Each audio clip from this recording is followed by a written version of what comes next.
Frumoși mei raci, ce faceți, dragilor? Bine ați venit la etalarea lunii aprilie, etalare generală, bineînțeles, țineți cont de acest aspect, unde vom încerca să vedem la nivel general cum arată această lună. Nu vom vorbi despre iubire sau bani sau altceva în concret, decât dacă apare această imagine. Bun, înainte să trecem la treabă, vreau să vă aduc aminte că nu mai țin minte dacă am spus în ultima etalare că am deschis un nou canal de YouTube în care, bineînțeles, vă fac invitația, dacă aveți curiozitate să vedeți ce se întâmplă pe celălalt canal, nu are legătură cu tarotul și cu astrologia, o să vă las linkul în descriere și dacă sunteți curioși, vă aștept și acolo. Știu că există persoane care deja sunt acolo de aici, de pe acest canal, însă cum data trecută n-am zis la toate zodiile, trebuie să repet din nou, chiar dacă poate unii dintre voi credeți că sunt pisăloagă. Energia voastră 6 de spade. Avem o energie de, hai să spunem așa,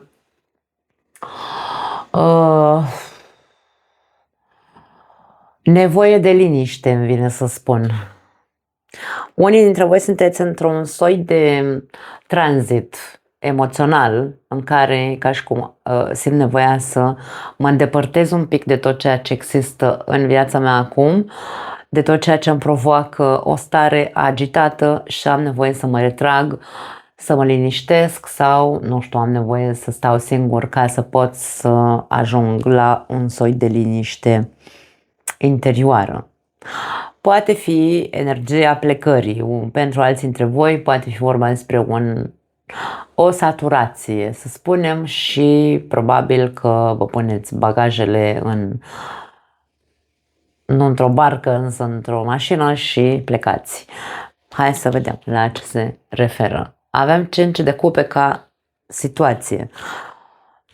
Cinciul de cupe este cartea suferinței, este cartea victimei, cumva, da? Suferință emoțională. Poate că aici vorbim despre prea multă tristețe, prea multă, nu știu, avem imaginea tristeții și a suferinței emoționale. Nu știu dacă este mai de mult sau dacă acum se va întâmpla să fii mai...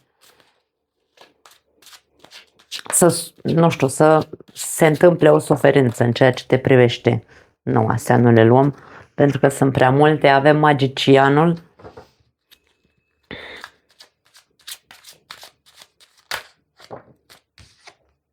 Și 2 de spade. Acum, dacă tu ești tristă de mai mult timp și nu este acum, că vezi, Doamne, te ia tristețea și văicăreala, putem să vorbim despre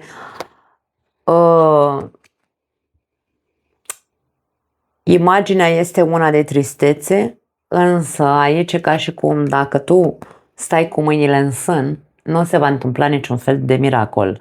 De aia vorbim despre nevoia de liniștire sufletească. Poate ai nevoie într-adevăr să, nu știu, să te îndepărtezi de situația asta care îți provoacă atât de multă tristețe sau să te îndepărtezi de cineva care îți provoacă foarte multă tristețe dar aici e ca și cum nu mai sta cu mâinile în sân.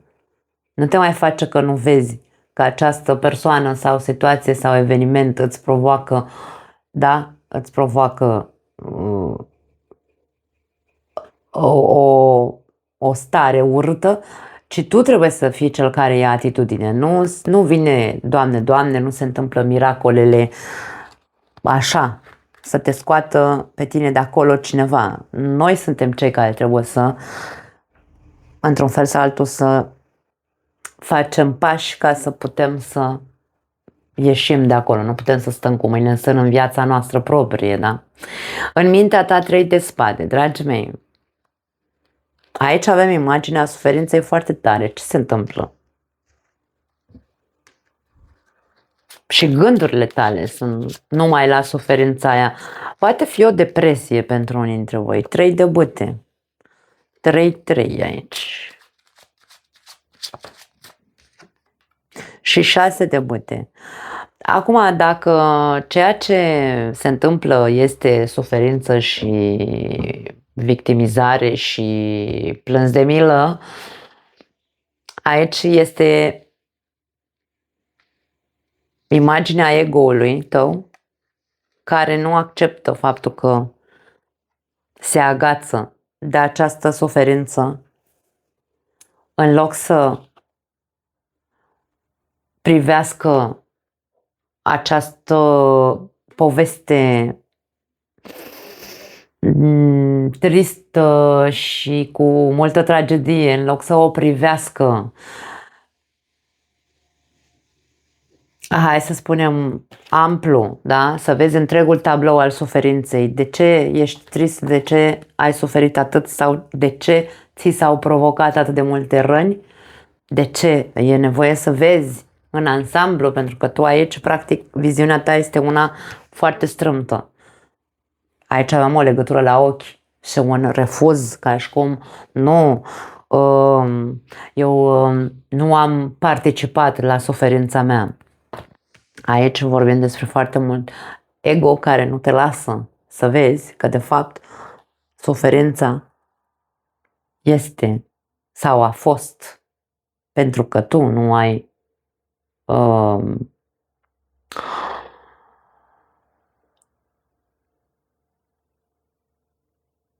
hai să spunem, nu ai vrut să vezi ceva. Nu ai vrut să vezi întregul tablou al suferinței. Atenție, aici avem imaginea decesului și tristețea este pentru că ești în proces de doliu, nu este pentru tine ceea ce am spus. Că eu nu mai vreau comentarii de genul ce vrei să spui, că ego-ul meu, de exemplu ce am zis acum, da? Ego-ul meu nu mă lasă să accept moartea partenerului meu, lăsați-vă de prostii de genul ăsta, că nu asta. Nu este despre cei care ați pierdut o persoană dragă prin deces, da?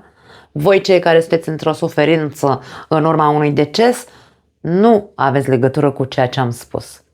Ego-ul nostru nu joacă rolul de a mă ține în suferință sau a mă, hai să zicem așa, a nu mă lăsa să văd că sufăr, că e normal să sufăr dacă mi-am pierdut partenerul de viață. Despre ce vorbim, da?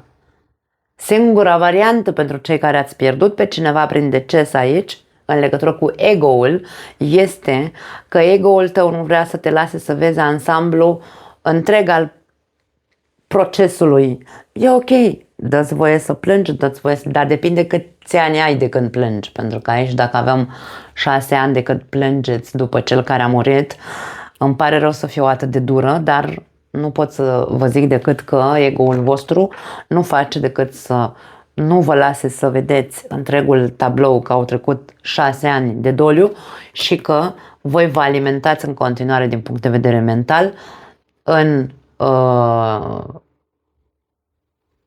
a rămâne pe poziție de plâns și atât. Și aici nu pot să zic altceva. Asta e varianta pentru voi. Însă, dacă e recentă treaba, nu are legătură cu voi, dragii mei. Așadar, dacă vorbim despre ego,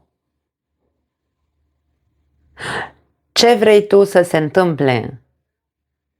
Așa, ce minune vrei tu să se întâmple în viața ta dacă tu nu vezi cu ce ai participat la această suferință?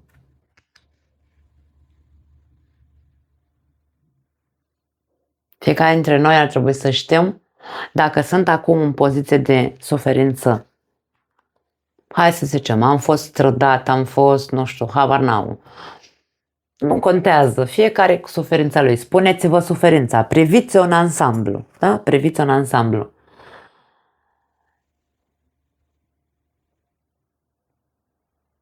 Ne poate provoca cineva o suferință? Da, bineînțeles că da. Însă, ideea este ce fac eu dacă stau cu mâinile în sân sau ce fac eu dacă nu mă văd că stau cu mâinile în sân.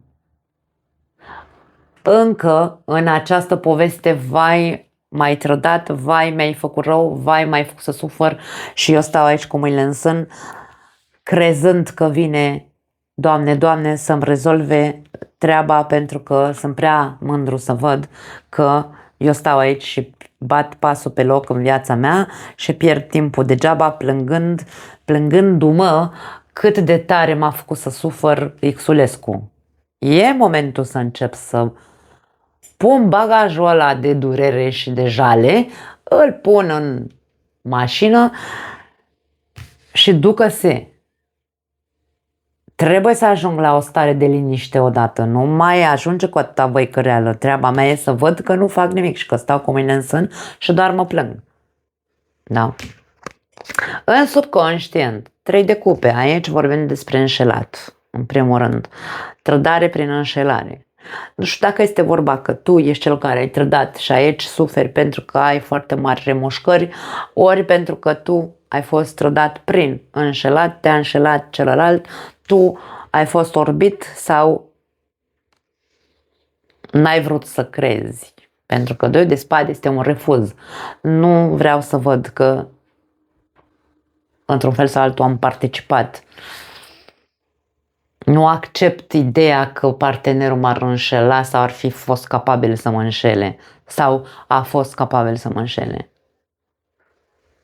Nu accept, dacă eu sunt cel care am înșelat, cea care am înșelat, nu accept ideea că eu am fost aici, dacă am avut toate elementele pe masă, da? Dacă am avut dispoziția celuilalt de a se încurca cu mine, eu aici m-am simțit, wow, cel mai tare din parcare. Acum am păreri de rău, dar nu recunosc că atunci m-am simțit extraordinar de bine, da? Deci aici e tot o chestiune de ego. Ce ne spunem fiecare dintre noi este ceea ce ne arată implicarea noastră în această suferință sau, da, care a fost participarea noastră, da? Hai să vedem. Ok, wow, uite, vezi? Deci de-aia vorbim aici despre înșelat. Cineva care și-a înșelat și a trădat familia. Ori pentru că tu ai fost, hai să spunem, celălalt era căsătorit și tu erai singură ca persoană și tu ai fost a 3-a roată la căruță, recunoaște că a fost participarea ta, suferința. Dacă tu ai fost amanta sau, mă rog, amantul și persoana cealaltă era într-o relație, recunoaște că până la urmă cine intră în viața ta să te oblige să fii a 3-a roată la căruță? Participarea ta, întregul tablou, că deja suferi că ai fost amantă sau amant. Degeaba. Asumă-ți. Da, frate, îmi asum aici. E temelie pentru ego-ul nostru, dar îmi asum și ce fac? Reușesc să tranzitez odată povestea asta și să zic ok, da, asta e, n-am știut să fac mai bine, data viitoare fac mai bine, da? Sau imaginea cealaltă în care ori amândoi erați într-o relație și a fost o relație de 4, adică 2 parteneri și 2 parteneri fără știrea celorlalți, bineînțeles, sau cel puțin unul dintre voi, sau hai să zicem că tu, că am zis că cealaltă variantă era că a fost amant, aici tu ai fost amant, dar tu erai într-o relație. Și poate fi imaginea, hai să zicem așa, a părerii de rău, dar mai există o altă variantă în ceea ce vă privește, wow! Da. Durerea și tristețea pentru voi în completare, cei din ultima variantă, dacă voi sunteți cei care v-ați înșelat partenerul de viață cu care sunteți căsătoriți. Aici avem imaginea tristeții și a durerii, nu pentru că v-ați înșelat partenerul de viață, atenție, ci pentru că sunteți tentați să o mai faceți. Este imaginea părerii de rău și a suferinței după persoana după care vă simțiți atrași. Există atracție încă între voi doi? Poate fi o persoană de pe lângă casă, atenție, ori sunteți vecini, ori sunteți prieteni de familie, ori aici avem o imagine de genul ăsta. Eu aș spune că durerea și tristețea nu este pentru că ai păreri de rău, că vezi, Doamne, ți-ai înșelat bărbatul sau nevasta, ci aici este pentru că nu poți face planuri de viitor cu cealaltă persoană, pentru că pe ea o vrei în viața ta. O, foarte ciudat, e bine ciudat, foarte dureros aici. Îmi pare rău, dragii mei, că am dezvăluit și această variantă, dar asta este imaginea.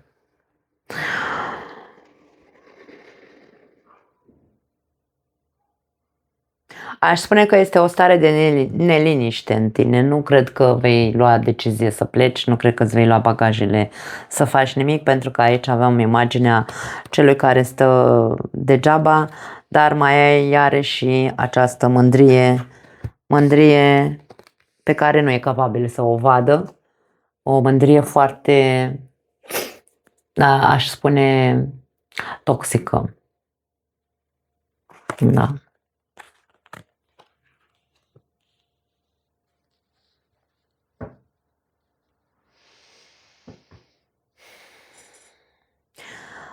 Dragii mei, când ego-ul intră pe rol și joacă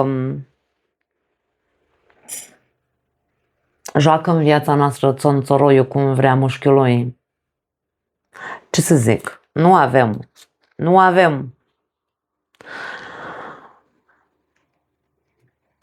cum să pretindem să se întâmple miracole în viața noastră, când de fapt noi ne-o facem cu mâna noastră.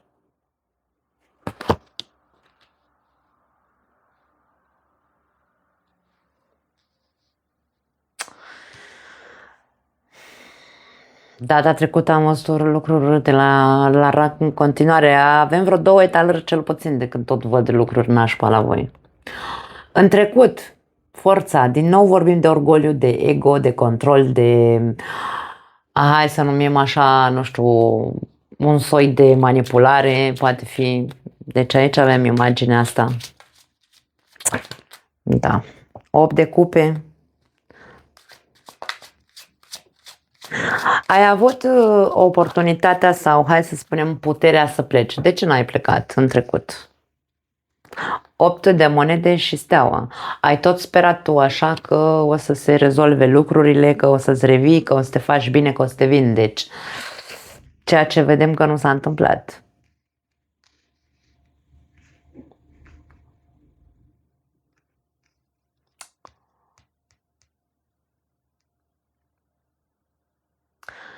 Ce insatisfacții existau în trecut și nu, hai să spunem așa, că nu ai luat hățurile propriei tale insatisfacții să spui, băi, eu așa nu mai vreau, eu vreau să se vadă, vreau să rezolv, pentru că stea înseamnă rezolvare, soluții, vreau să rezolvăm situația, vreau să mă implic, să muncesc. 8 de monede e o carte a eforturilor, vreau să mă implic, să muncesc, să muncim, să facem, să vedem, să fie bine, să habar n-am, să iau decizia să plec. Ai avut puterea să iei decizia să pleci, să alegi să pleci sau să alegi să vindeci sau să alegi să rezolvi. Nu s-a luat nicio decizie, ai stat așa cu mâinile în sân și ai așteptat miracolul să se întâmple. Miracolul este că te-ai dus la vale mai rău și că te-a luat valul cu iluziile și cu tentația din nou și e posibil aici să existe posibilitatea pentru unii dintre voi să fie o perioadă de foarte mare inconfort emoțional sau disconfort, nu știu cum se zice corect, să existe foarte multă neliniște, frică să nu afle nevasta sau bărbatul acasă și aici să se continue cu triunghiul ăsta amoros, nu știu ce să zic.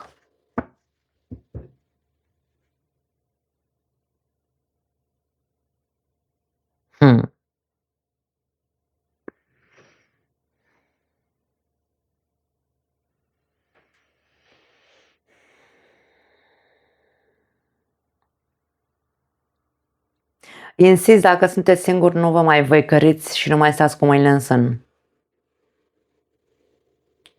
Recunoașteți-vă participarea, că ați stat lângă, ați fost a 3-a roată de la căruță lângă cineva care nu v-a oferit decât iluzii, pentru că era căsătorită respectiva persoană, scoteți-vă că aici e subconștientul. În subconștient mă alimentez doar cu asta. De ce m-am mințit? De ce m-am lăsat mințit? De ce bucla DC-urilor, da? Doamne, asumă-ți, asta este, nu mai contează, ieși de acolo, din buclă. Iar pentru cei care sunteți căsătoriți, bucla care s-a instalat în subconștientul vostru este aia de mamă, nu mai pot, deci eu nu mai pot, am acasă bărbat, nevastă, dar băi, mă părjolez după ăsta, după asta, sunt în limba aici, salivez. Da, asta e imaginea, ieșiți de acolo sau cel puțin nu mai stați, duceți-vă, Doamne, dacă nu vreți să ieșiți, nu mai încurcați pe nimeni, pentru că aici este imaginea celui care se învârte mințindu-se și mințindu-l pe cel de lângă el. Fiți odată oameni cu ouă și oameni cu coloană vertebrală și ieșiți din relație, nu mai faceți atâta rău nici partenerului pe care îl aveți acasă și nici vouă înșivă. Ieșiți din relația aia și duceți-vă cu amanții, faceți-vă ce vreți voi, dar lăsați omul care cu adevărat crede că e într-o relație cu voi și nu-l mai mințiți. Da? Puteți să mă înjurați cât vreți voi, puteți scrieți în comentarii ce vreți voi, vă dau mână liberă. În următoarele 3 luni de zile, Marele Preot poate însemna, este imaginea familiei, poate însemna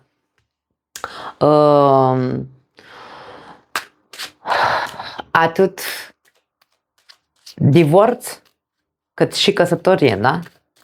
Hai să vedem. Este imaginea tradiției. 10 de bâte. Cine nu te lasă? Cine îți apasă pe umeri atât de tare? Vezi, Doamne, dacă ți-ai pus pirostrile, trebuie să stai în relația asta? Dacă tu ești cel care ai fost înșelat, pentru că aici variantele sunt multiple, da? Dacă tu ești cel care ești înșelat sau ai fost înșelat și stai și îți plângi de milă lângă o nemernică sau un nemernic care în continuare visează la amant și nu are legătură cu tine, nu mai sta cu mâinile în sân, că nu vine, Doamne, Doamne, să te dezlege de relația asta, să-ți facă un miracol în viața ta. Tu trebuie să fii un pic mai mândru, dacă vrei, și mai orgolios, scoate ego-ul ăla din buzunar și ieși din relația asta cu cel care atâta te înșală și își bate joc de sufletul tău. Ieși, că nu, aici nu e vorba de, dacă în trecut ai dat șanse, se vede că le-ai dat degeaba, da? Deci aici du-te, nu mai sta. Aici da, pentru voi, cei care sunteți înșelați. Cine vă ține? De ce e o corvoadă pentru voi imaginea căsniciei, ca și cum, Dom'le, dacă mi-am pus pirosrile pe cap, asta este, nu mai e, mă înșală, las că și pe mama a înșelat-o, tata și a stat până la dânsul bătrâneți. Treaba voastră, faceți ce vreți cu bagajul ăsta. În 2026 mai facem de-astea, deja suntem, nu ne mai maturizăm în viața asta, mai avem nevoie de 5 vieți să ne maturizăm. Ce să zic? Puteți să mai cărați acest bagaj după voi? E bagaj emoțional, da? În numele familiei, în numele tradiției, în numele căsniciei, în numele puncte, aleg să stau cu sufletul greu în relația asta. Na, e o alegere. Punct. Dacă voi sunteți cei care înșelați, ce să zic?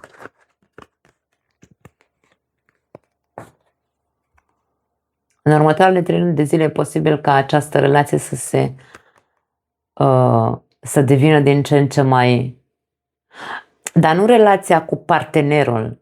Relația se complică din ce în ce mai mult în căsnicia ta, dar și în aventură.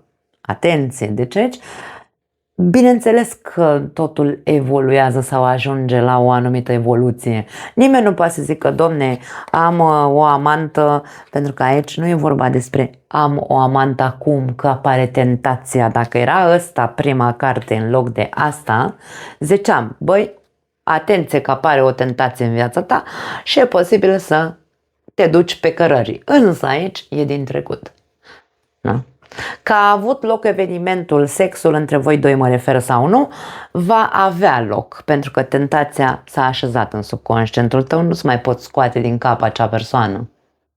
Ideea este că în următoarele 3 luni de zile e posibil să ajungă la mai mult, să evolueze și să atât de tare să-ți apese pe suflet și lângă amantă sau amant, dar și acasă lângă bărbat sau lângă nevastă. Așa că asta este evoluția care se vede. Pentru cei singuri, să zicem, care tot stați și plângeți după acela care v-a tratat ca fiind a treia roată la căruță, dacă nu nu vă scoateți povestea din subconștientul vostru, aici e posibil să avem aici imaginea unora dintre voi cu imaginea bagajului sau a greutății emoționale în ceea ce privește orice altă persoană cu care tu poți să ai o relație serioasă.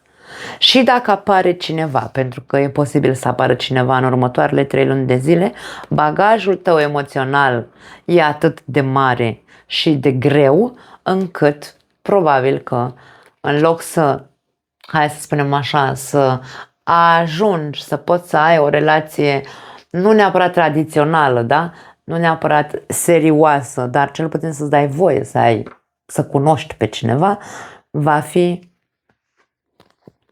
poate respinsă persoana din cauza acestui bagaj pe care tu încă îl porți și nu te detașezi de el. Cam asta este imaginea. Provocarea, moartea, vezi? Provocarea este fă o schimbare radicală, fă curat în casa ta interioară. Dă cu mătura în interiorul tău și scapă de toate rahaturile astea.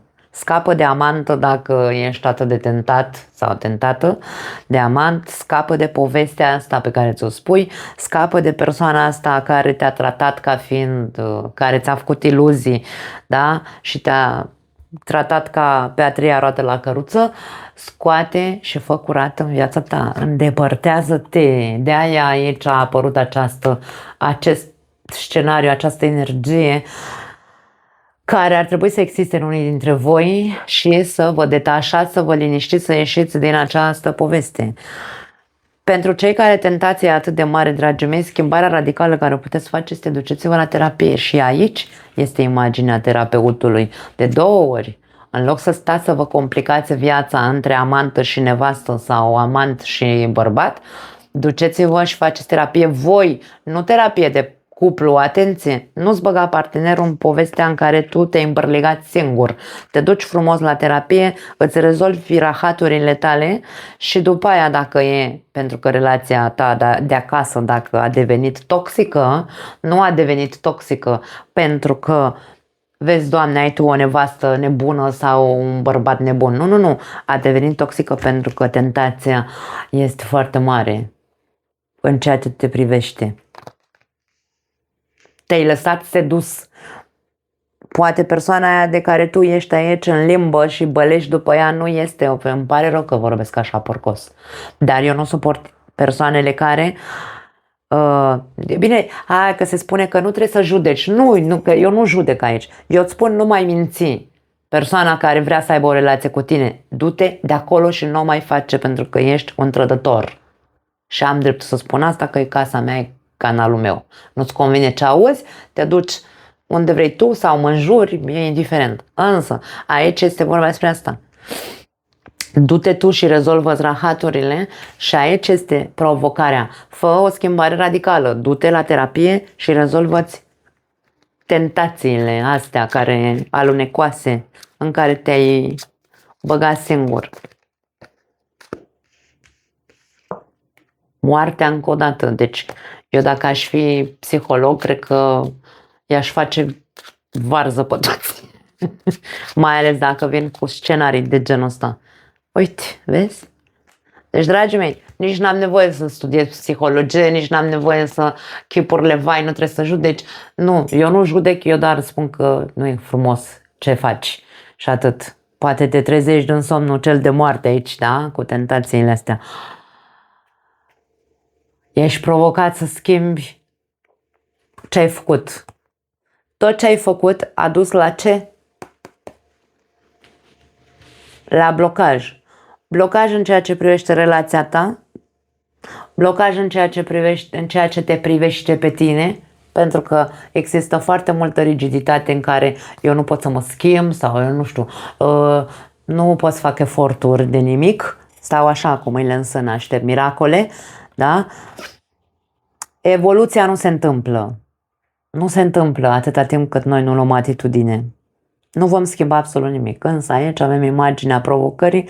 E ca și cum, nu că ești doar provocat să faci schimbări. Ești provocat sau vei fi provocat pentru că moartea înseamnă criză. Criză emoțională, psihică sau psihologică, numește cum vrei tu, criză de identitate, criză de nu știu cine sunt, nu știu ce vreau, nu știu de ce mă simt așa, nu știu de ce plâng, nu știu de ce, mare criză. Din nou, du-te la terapie intensivă și foarte bine. Aici avem un colaps emoțional pentru unii dintre voi, avem imaginea lunii aprilie pentru voi este una wow. Nu pot să cal ceva, dragii mei. Da. Vai, sunt foarte pasiv-agresivă când văd imagini de genul ăsta. Deci nu, că eu vă tratez de dragii mei și după aia zic că sunteți niște trădători. Bine, acum trebuie să se simtă cine e în poveste, că aici nu poate să se simtă oricine atacat de mine, hai să fim serioși. Dacă tu ești o persoană serioasă și nu rezonezi cu niciuna dintre variantele care le-am zis și vii și mă înjur, deja ai o mare problemă și tu. Deci nu e despre oricine, da?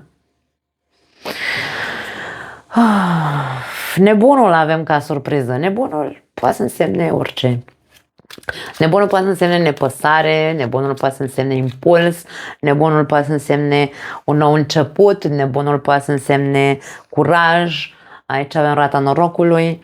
Roata norocului poate să fie o buclă repetitivă sau poate fi hai să spunem așa, ieșirea, un nou început este o schimbare, ieșirea din buclă, ieșirea din poveste, ieșirea din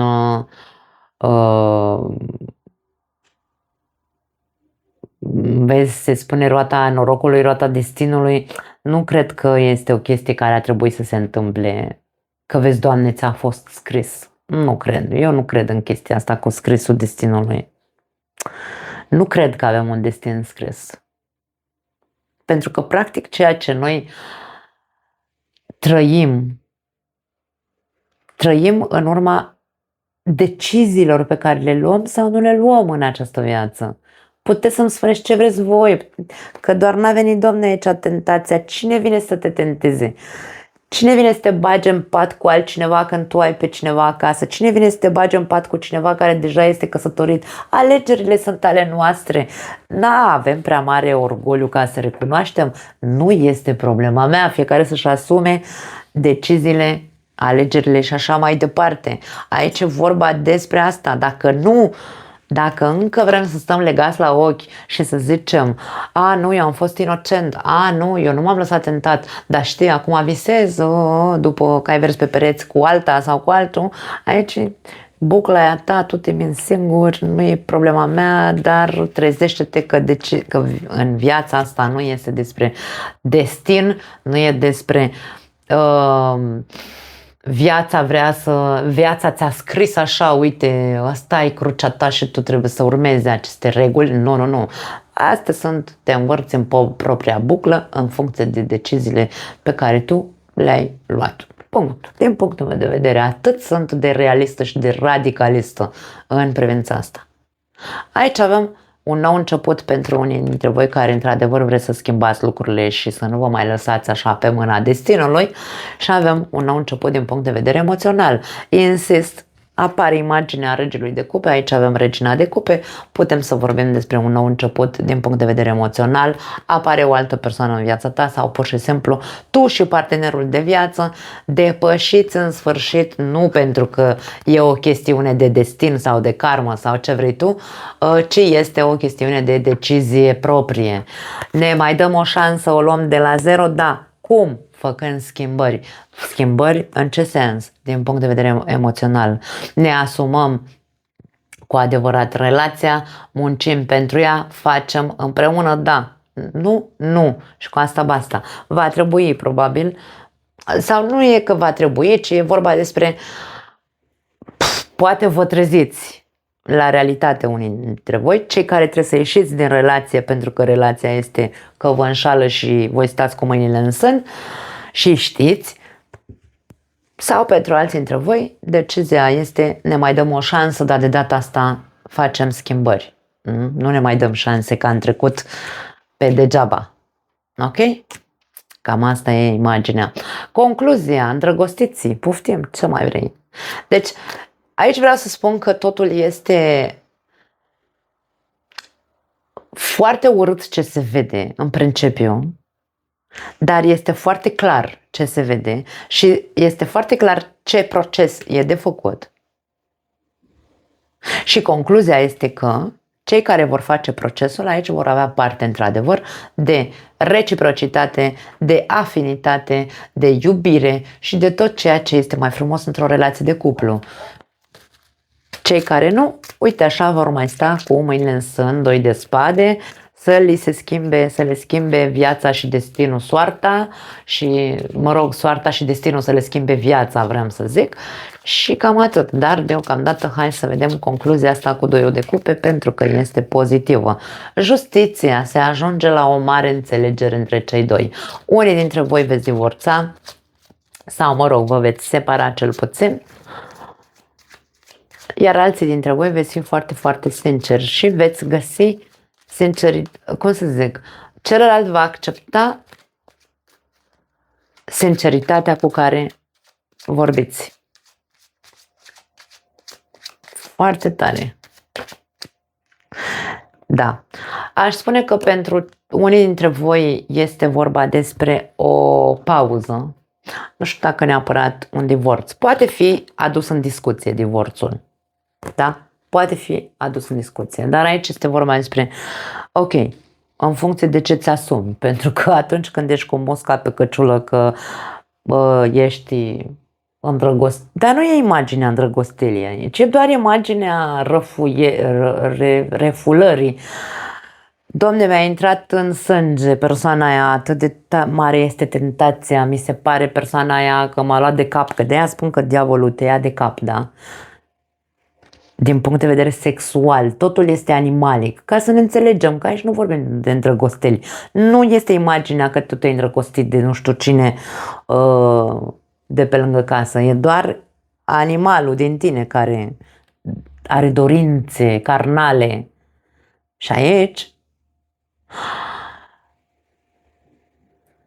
pentru că avem implicată imaginea familiei, de aia spun, nu știu care este, fiecare alegeți-vă mesajele, nu mai bat câmpii, să mă întorc înapoi la ce am zis deja că am stat o moară stricată.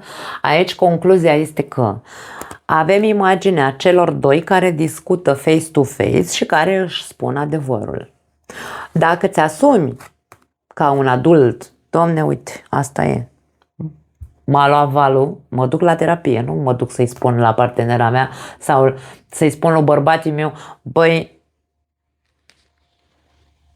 am dorințe carnale cu vecinul, că e aici pe lângă casă, sau cu vreun coleg de muncă, că e și imaginea muncii aici, da?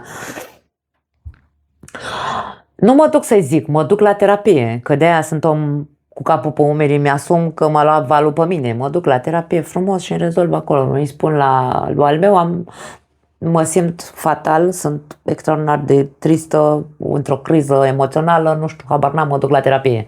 Nu trebuie să-i zic și asta nu înseamnă că mint. Îmi asum să-mi rezolv rahaturile. Dacă am ouă, să mă duc să-i zic lui bărbații meu, băi, îmi pare rău, dar uite, eu te iubesc. Eu te iubesc, știi? Dar te-am înșelat. Sau e unul care îmi face așa multe fluturași, îmi face fluturaj în stomac.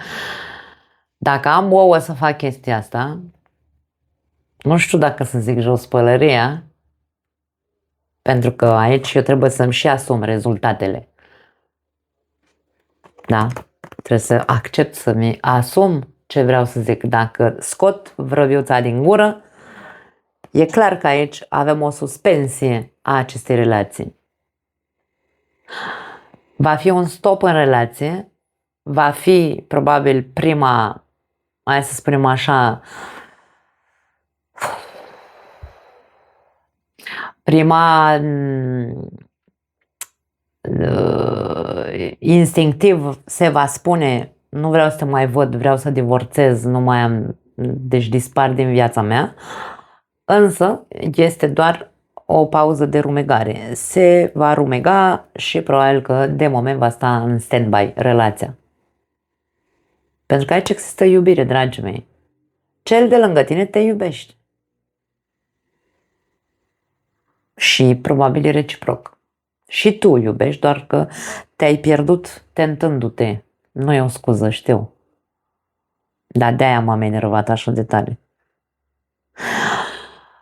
Pe de altă parte, pentru cei singuri, de exemplu, dacă ieșiți din povestea asta care de jale și de văicăreală și dați șansa acestei persoane care am zis că intră o persoană în viața voastră în următoarele 3 luni de zile, aici avem imaginea, hai să spunem, într-adevăr a unui nou început din punct de vedere emoțional alături de cineva, însă probabil că nu va începe relația atât de, hai să spunem, repede, adică nu va fi oficială, mă refer, între voi doi se va întări sentimente, se vor întări sentimente și alte afinități și alte chestii, însă nu este, hai să zicem, oficială sau nu va fi oficială, pentru că probabil aici mai este o chestie de orice altă persoană este încă nu s-a încheiat, nu și-a încheiat trecutul.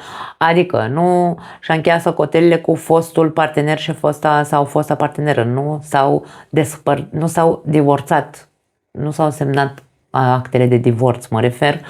E posibil ca relația voastră să stea un pic în stand-by, nu se va opri, însă e ca și cum ne dăm voie sau nu îmi dau voie să intru într-o relație oficială până când nu îmi aduce, da, las timpul să treacă, să-mi aducă, nu știu, actele de divorț, să știu că e o persoană liberă ca să pot să intru în relație cu ea. Da, cam asta este luna aprilie și următoarele luni pentru voi, din câte se vede. Nu mai am altceva, dragii mei. Eu, sinceră să fiu, și eu am, așa cum am zis, am fixurile mele, eu nu suport să văd cu ochii mei un trădător aici și să fiu așa de finuță și să vă zic alte prostii. Nu, cui nu-i place, problema lui. Da, nu mai am, nu-mi pare rău ce am zis. Vă pup și aștept să aruncați cu pietrele care credeți voi că le merit. Ne vedem în următorul material. Ciao!